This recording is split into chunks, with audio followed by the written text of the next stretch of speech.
Now, Jim, why did you write My Father's Heroes?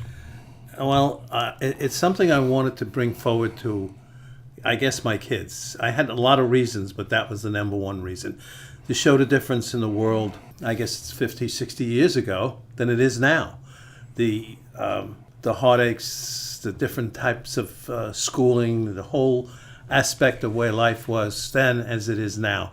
Just more or less as I don't want to call it a history lesson, but an idea of what it was like to live, in the late 40s and the 50s and the early 60s compared to today, the different environments. And I want them to be able to see what it was like with it, because the book is in three parts, basically. The book is history from the late, the mid 40s to the 60s. This kid's growing up, and then baseball, Yankees, and it's all three woven together over those years, and it's I guess a history lesson in life, in baseball, and American history as it happened at those times, and it's something I wanted to convey to my kids. Now, James Pellettieri, where does the F come from? Well, my first name is Faust, and I used it as, when I was growing up in business, but as I got older, I got tired of answering the question of where did you get that name and what's your first name? And when I say Faust, everybody thought it was my last name. So I was named after my grandfather, who was in Italy at the time and had come over here, and his name was Faustino. So they decided to Americanize it and call it Faust. I don't see where the American comes in between Faustino and Faust, but that I lived with that name for a long time, and I still do. But every time I meet somebody new, and every time I do anything that has anything to do with anything, it's Jim. It's easier, it's flatter, and my wife has known me by Jim from forever, and so that's where it came from. Jim, My Father's Hero is about a kid who grows up in the Bronx. He's the son of two Catholic Italian immigrants, and it covers his life from the 40s through the early 60s. Franco, or Frank, is telling his own story. Who is Frank?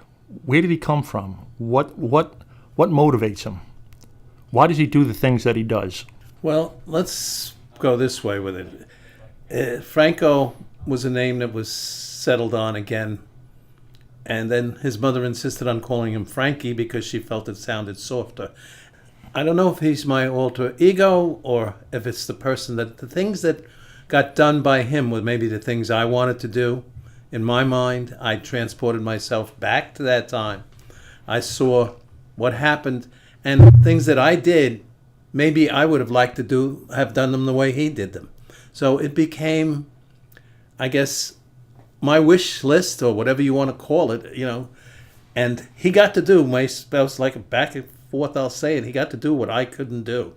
So he got to do a lot of the good things and the bad things, and he's a character that if you don't like him, I don't think you'll like the book, but if you like him, and I think he's a likable guy, he's trying to do what's right, and that's all I ever wanted to do, is try to do what was right, and it led on, and it just, I really can't go any further, because again, that's basically what it comes down to, is it was, me being him and him being me, and that's it. Now, Frank, like you said, Frank tries to do the right thing. He goes to confession, he goes to church. His mother is very religious, a church-going woman. His father, not so much, all right, more of a practical man. But Frank, even though he goes to confession, it's not uncommon for him, in telling about his adventures, that right after confession, he does he'll do some interesting things that will have to get him back to confession. It's funny, in the Catholic religion, confession was at that time was stressed as a way of, purifying, and it made you feel good for some reason. The way you were brought up, they always say confession is good for the soul, and he liked to go to confession because he got to, whatever he did wrong, he got to have wiped clean, and he could start all over again. That was, again, the way people would like to have their life, but it really can't be that way. But he kind of wanted it that way, and that's why he did the things he did. There was always something better out there. There was always the next step. And again, like I say, I took a look at myself and the things I did and didn't do. And again, I went along because I was writing. I could do what I wanted to do. Again, it's a character. So it's something that, again, I got to write about this character who I fell in love with, because basically, maybe it's me. I fell in love myself. I don't know. But that's as far as I guess I can take that question. His father, Salvatore, is an interesting person. Correct. He's from Italy. He's an immigrant, settled in the Bronx with his wife, speaks flawless English. However, he has a very, very practical view of life, and he shares those lessons that he's learned with his son Frank. I mean, he's connected to the mob in one way. He's connected to the Catholic Church, the bishop. His son is always surprised at just how connected his father is, although he worked at a relatively boring job. Salvatore, what role does Salvatore play in the story? Again, he comes from my real father. Only thing, I think I made him better than my real father was.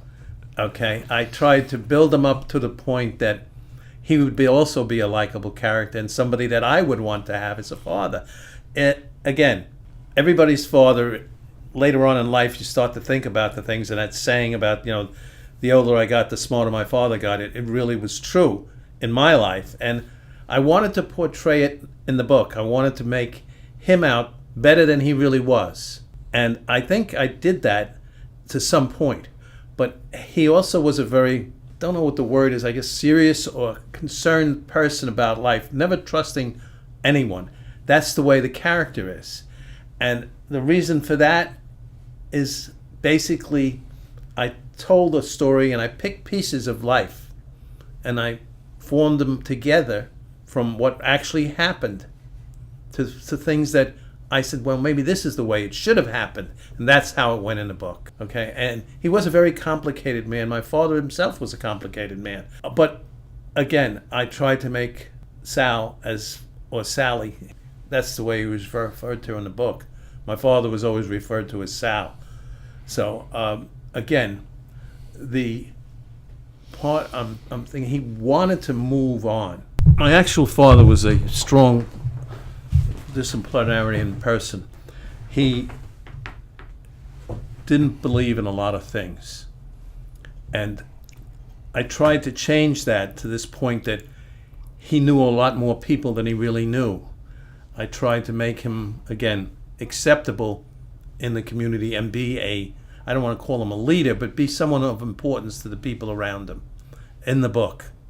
In life, it wasn't that way. But again, you get a chance to write, you can put anything you want down. If it's something that's intriguing, people become intrigued. If it's not, some people write to the point of just for the sake of writing. But this was something I wanted to get out and the things I wanted way life to be. So I kind of went along with it. As far as the mother being so religious, I saw a situation like that. And I grew on it. I saw it happening, and I took it and put it in the book. I saw other situations developing, and I put it all together.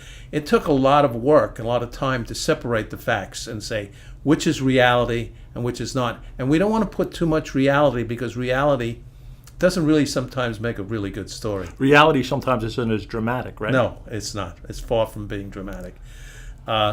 When you can say, God, he went down the block and he sat there and he sat on the curb and he watched a stickball game with the bishop and a bunch of other people. It's better than sitting there and watching a game for quarters that, it took place. So it gave me a chance to expand on it and to take Frankie's father and go further with him.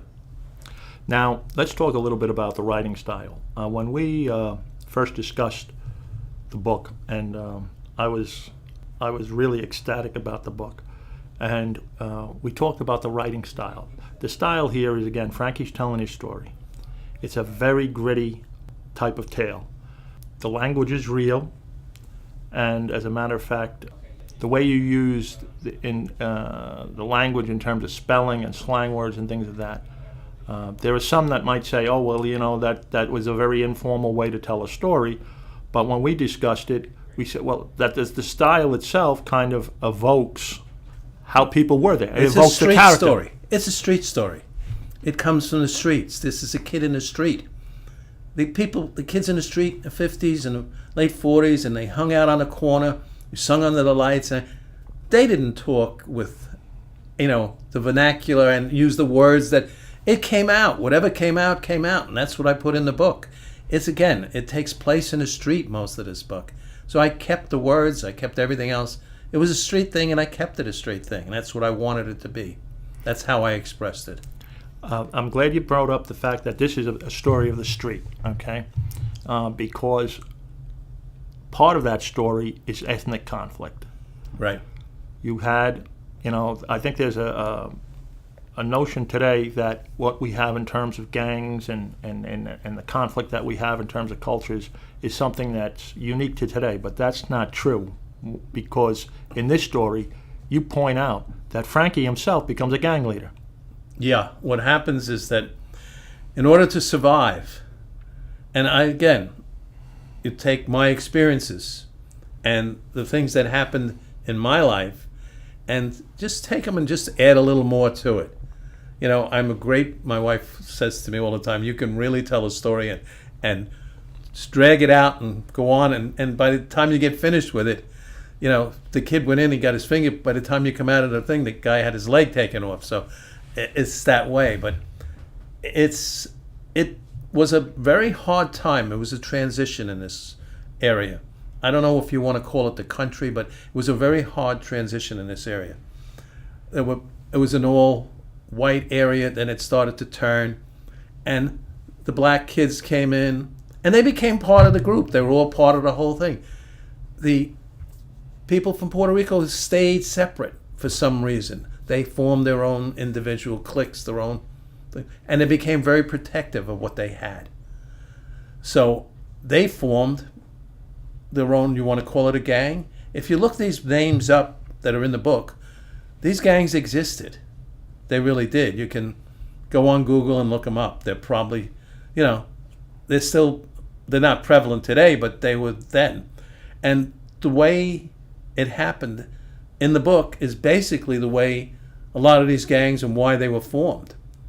To protect certain areas, certain individuals. And you had to do that, otherwise you couldn't survive. You couldn't go out of your house. And if you didn't have the support of friendship, and that was a key thing I try to bring across in the book.